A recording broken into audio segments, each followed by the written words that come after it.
This video is your Unit 3 Part 1 quiz review, which you saw in class as a station review. If any of these vocabulary words do not make sense along the way, be sure to check out the vocabulary video that was made. It is linked in the description below. And so to jump right on in, we have J, K, and L are collinear. Collinear being one of those fancy vocabulary words, meaning that they are on the same line. So we have A. Oh, not A. What am I doing? They gave me the letters. J, K, and L, and they are all on the same line. Point K is the midpoint, so that word should tell you that this is cut in half of JL, and we know that KL is 17. So if KL is 17 and these are congruent, that tells me that JK is also 17, and then that means that JL is going to be 17 plus 17, which is 34. Okay. Ooh.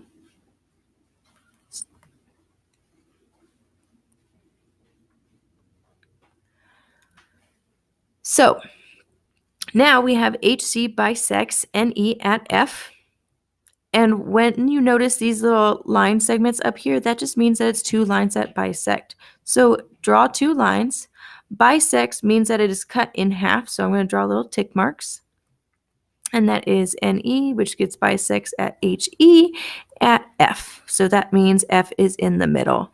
So I know that NF is 5x plus 3. 3. And NE, the full length, is 92. And I want to find x. So if I'm going to find x, what I really need to know is that this segment down here is also going to be 5x plus 3 because they are congruent. And there's actually two ways that you can solve this. You can either solve it where you have 5x plus 3 plus 5x plus 3 equals 92 because you're taking your two segments to make your full segment. Remember, that's that segment addition postulate. And then if you solve that equation, you have 10x plus 6 equals 92.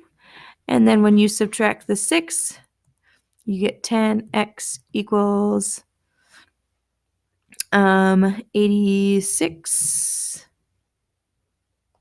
My mental math, though. Yep, I was right. And then when we divide by 10, that gives us that x equals 8.6. Or what you can also do is, because we know that the full length is 92, we know that half of that length would just be 92 divided by 2, which would give us 46.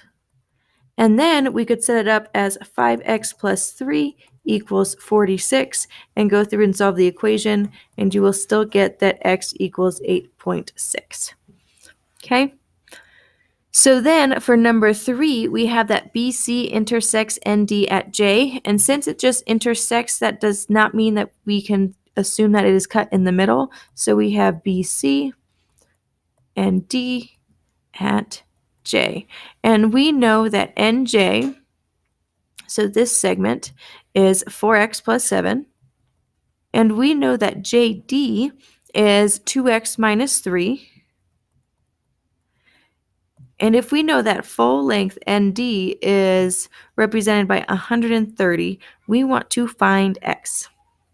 So because we have two segments that make up the full segment, we are going to use that segment addition postulate and have 4x plus 7 plus 2x minus 3 equals 130. So then 4x plus 2x would give us 6x. And 7 minus 3, remember to look at that sign as if it is telling you if it's positive or negative. 7 minus 3 would be a positive 4 equals 130. So then 130 minus 4 would give us 126. And then if we divide 126 by 6, that would give us 21. So then we just wanted to find x in the question, so make sure you just kind of check back in to make sure you don't have to plug it in, and we know that x is 21.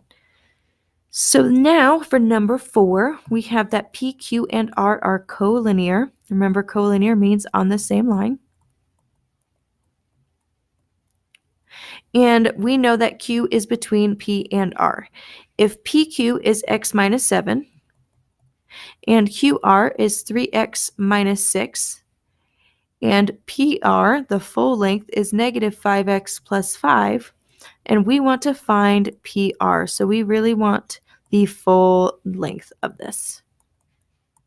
And sometimes you can even just write your answer box for yourself and just come back to it. So if we are doing this, we have two segments that add together to make the full segment. So we would have x minus 7 plus 3x minus 6 equals negative 5x plus 5.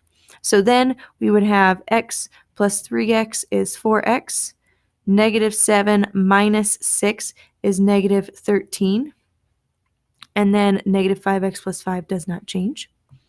So then to solve this, we would want to bring all the x's to one side. Oops, got too excited. Plus 5x, not 9x. We would want to add the 5x to cancel out. So we would have 9x minus 13 on the left and a positive 5 on the right. And then we would add 13 to both sides, which would give us 9x equals 18. And then dividing by 9, we would get x equals 2. So then x equals 2, because we're looking for PR, we're going to have to plug that in. So PR was represented by this negative 5x plus 5. And so we are going to plug in x equals 2. So we're just going to take where that x was and plug in a 2 instead. Negative 5 times 2 is negative 10 plus 5. And that would give us negative 5. And some of you noticed this and said, hey, wait a second, that doesn't make sense. And you're right, it doesn't make sense. It should be a positive value. But for the sake of keeping this a consistent value between what you did in class and what you are doing, I didn't want to make any changes to the problem itself.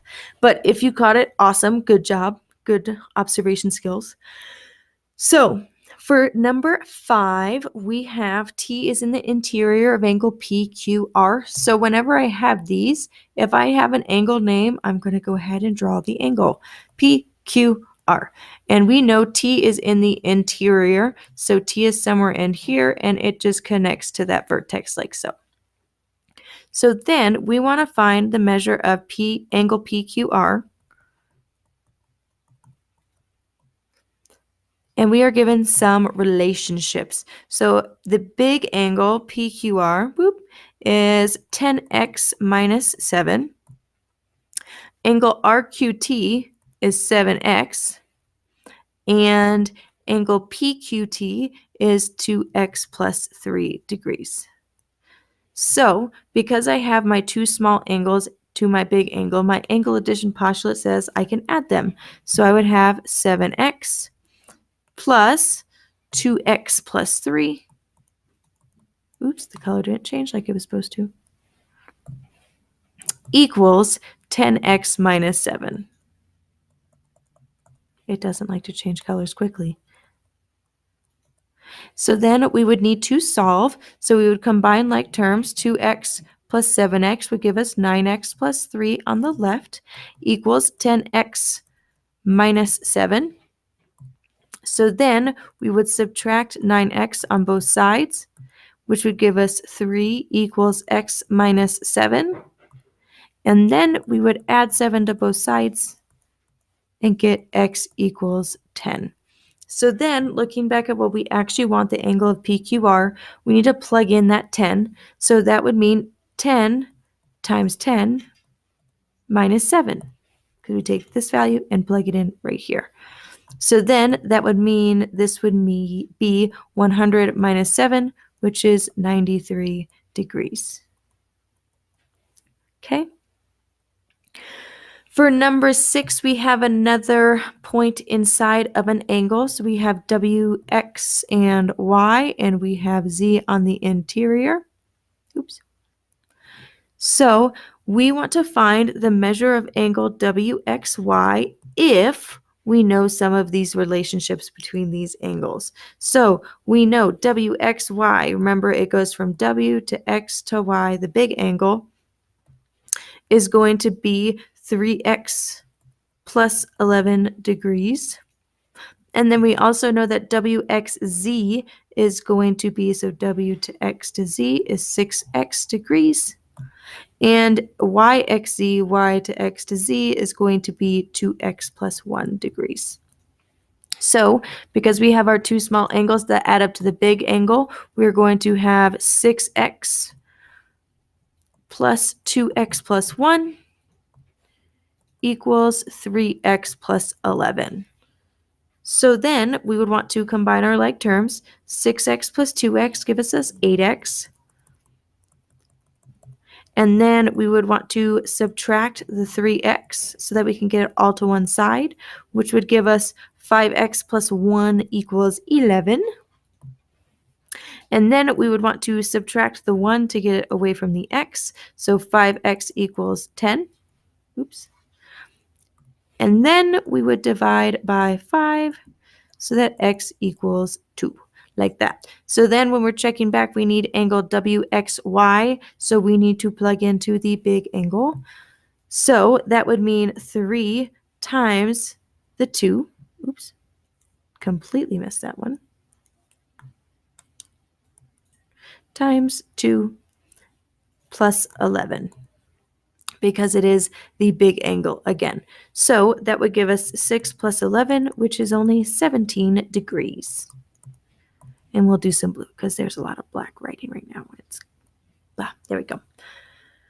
All right, so then, some vocabulary. If we have two angles with a common vertex and a common side, they are known as adjacent angles.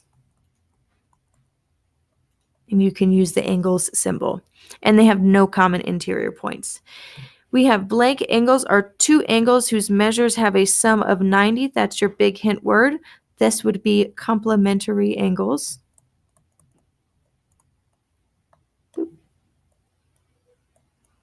Okay. Any segment or line that intersects a segment at its midpoint is called a bisector, because again, it cuts it in half, whatever it may be. Oops.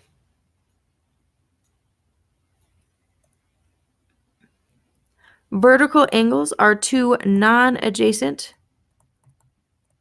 or opposite. Some people have also used that. Angles that are formed by two intersecting lines.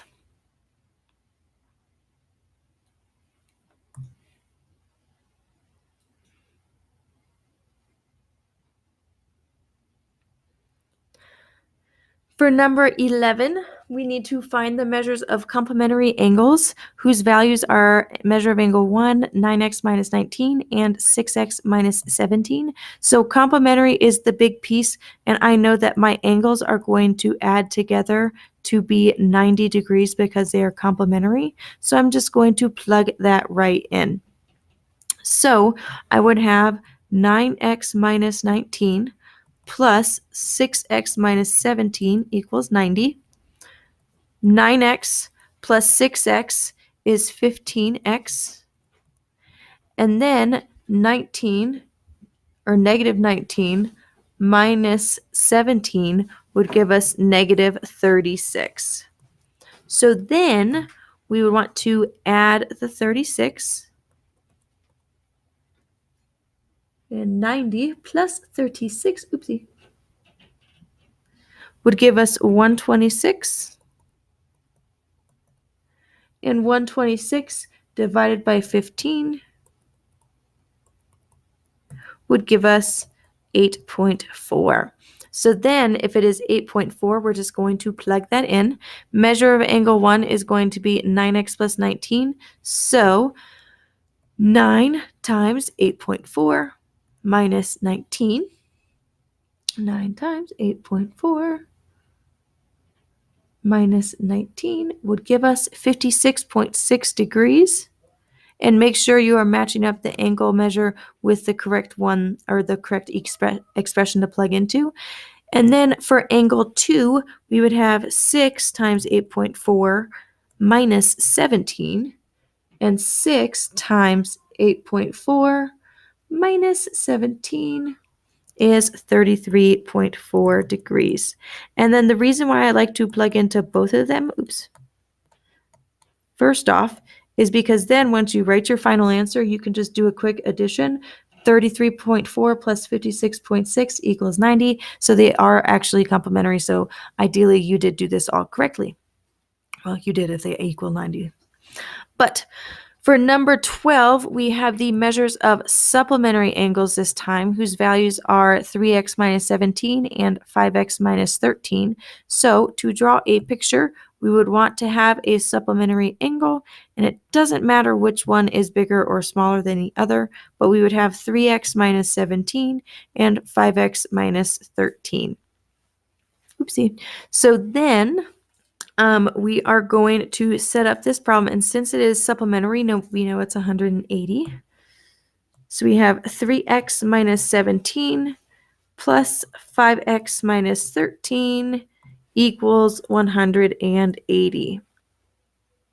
So then to solve this, we're going to combine our like terms. 5x and 3x gives us 8x, and negative 17 minus 13 gives us negative 30. And that equals 180. So then if we add the 30 to 180, that would give us 210. And 210 divided by 8 gives us that x would be 26.25. And even though you may be wondering that is a strange decimal, am I right? We just need to plug it in and see if it equals 180. When we add the two angles together. So angle 1 is 3x minus 17, so we'd have 3 times 26.25 minus 17. And when you multiply 26.25 times 3 minus 17, that gives you 61.75 degrees. Whew. And then for 5x minus 13, it would be 5 times 26.25 minus 13. So then, again, handy dandy calculator, 5 times 26.25 minus 13 gives us 118.25 degrees. So if we add those two together, we should hopefully get 180 degrees, which we do, so we are correct. Woohoo! So then, last but not least, we have 13 through 16, which is just classifying each pair of angles. So if we start with angle 2 and angle 9, you notice their transversal is going to be the line that connects them. And the interior of this is going to be kind of like a little windshield wiper going back and forth. So since both of these are in the inside and they are on the same side, they are same side interior angles.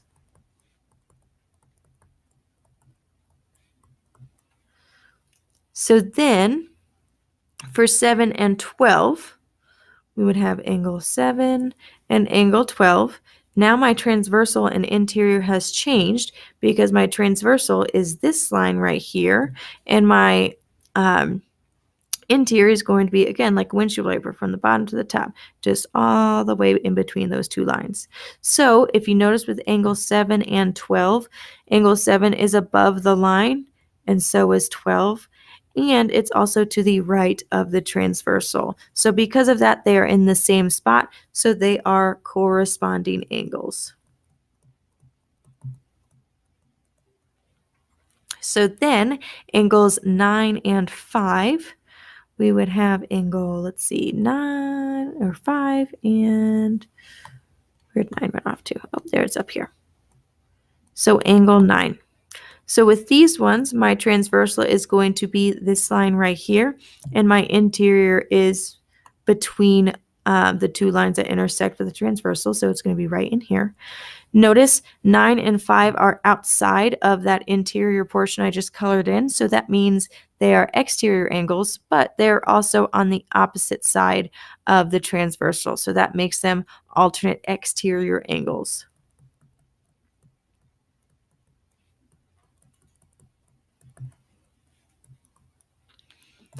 And then last but not least, we have angle 6 and 11.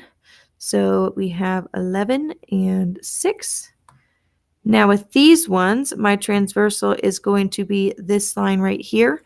And so my interior is going to be between these two lines like a windshield wiper. So angle 6 and 11 are both outside of this interior area.